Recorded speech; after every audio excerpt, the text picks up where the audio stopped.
Welcome to Starting Out, a podcast which is dedicated to students who are preparing for their placement.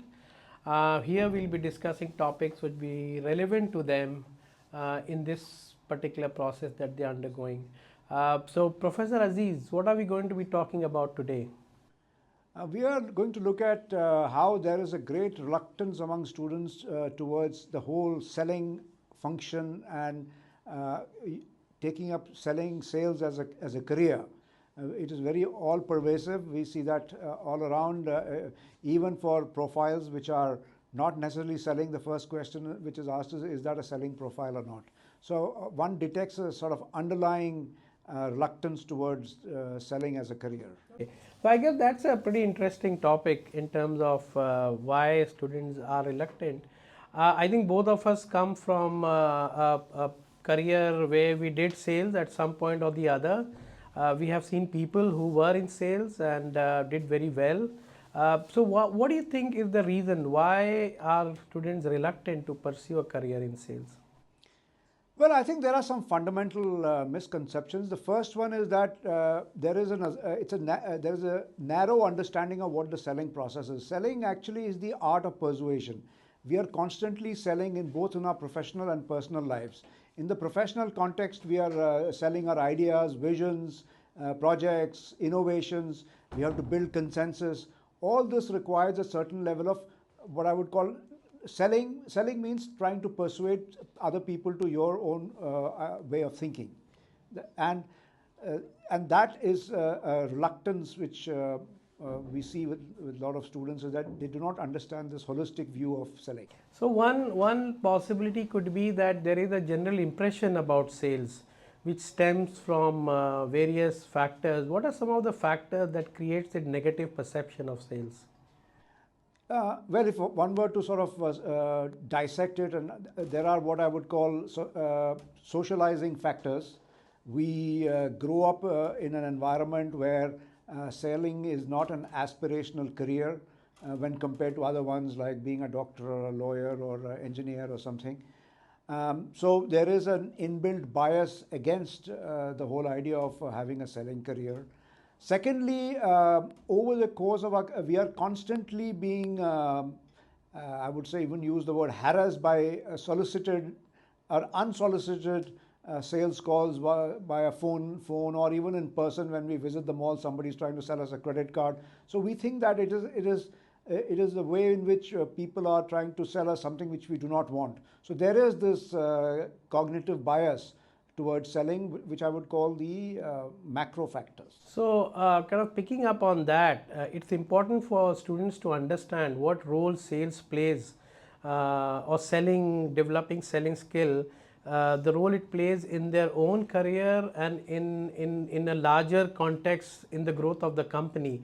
So, from your experience, your perspective, how do you see this kind of the shift that students need to make in understanding the importance of selling? I think the shift has to come from an examination of themselves, because they have, of course, there are what I just described as societal factors, but we have to understand why we are actually resistant to the whole idea of selling. And it is my impression that most students are reluctant and resistant to selling, but they have not really understood the I wouldn't call it psychological reasons, but the reason why they are reluctant to sell. And if you ask this question, you'll get all kinds of answers. But there are also some what I call scientific answers to the whole reason, and this is what is called the selling anxiety or sales anxiety.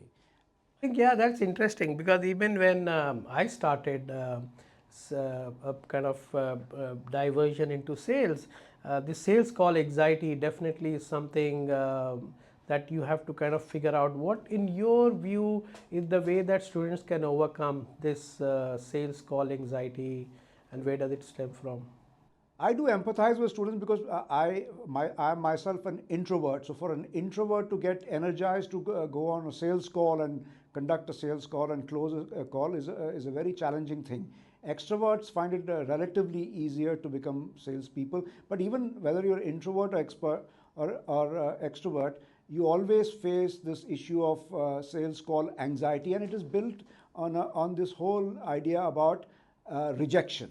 See, in a sales process, invariably the success rate is relatively low. Your idea is going to be rejected a majority of times. Those people who are very sensitive to this idea of being rejected, or their propositions being rejected, find it very difficult to be attracted to a career where they will face this kind of situation again and again. So, looking at that, developing resilience is very important. But resilience is important per se, I mean, rejection is kind of something that we all see, we have gone through life, and that's how you learn, by developing resilience. The other point I quickly want to touch on is kind of knowing your product and service, and how realistically does it solve a customer's problem. Does understanding your product services and believing in them help you in kind of doing better at selling?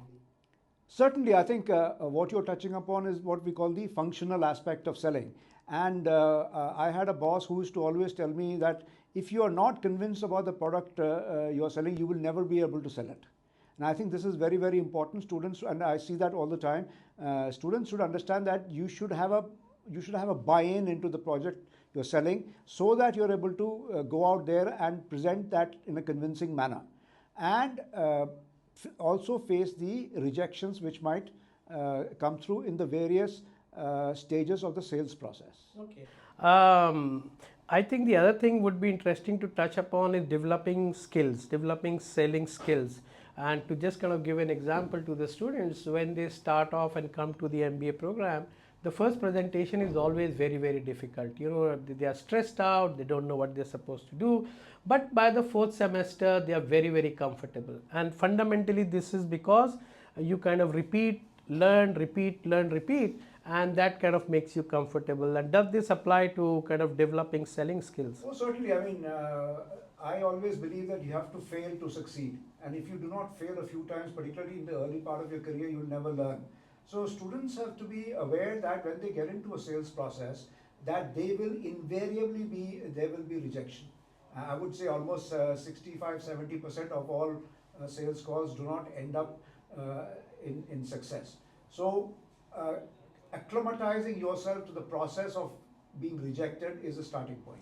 And kind of starting to wrap up, I think one thing that I would like to again touch upon, and going back to experiences, where do you and how successful do you see people who come from a sales background?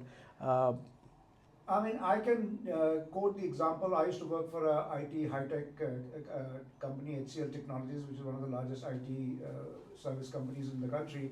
And invariably, all the CEOs who ran that company were not software engineers per se, but they usually came from sales backgrounds. And they are very, very successful at sales. I would add that regardless of the industry or the domain, at some stage in your career, everybody stops being operational and we start being more managing, general management. You have to present ideas to the board, etc. So selling is not to be seen as a kind of a functional aspect. We look at selling from a holistic perspective. Okay, great. So to kind of wrap up, we can say that one, you need to understand the selling process, you need to develop your selling skills. At the same time, look inwards and kind of develop the characteristics and the traits which are going to come from experience. And you need to overcome this whole idea of rejection and stress that you would think about, which can come by understanding your product and services better, believing in what you are selling, if that it solves a customer's problem, and then kind of repeating and learning over a period of time. I think anything else you would like to add to that? Absolutely, you summed it up fantastically well. Great. So thank you very much, and we look forward to seeing you in another session.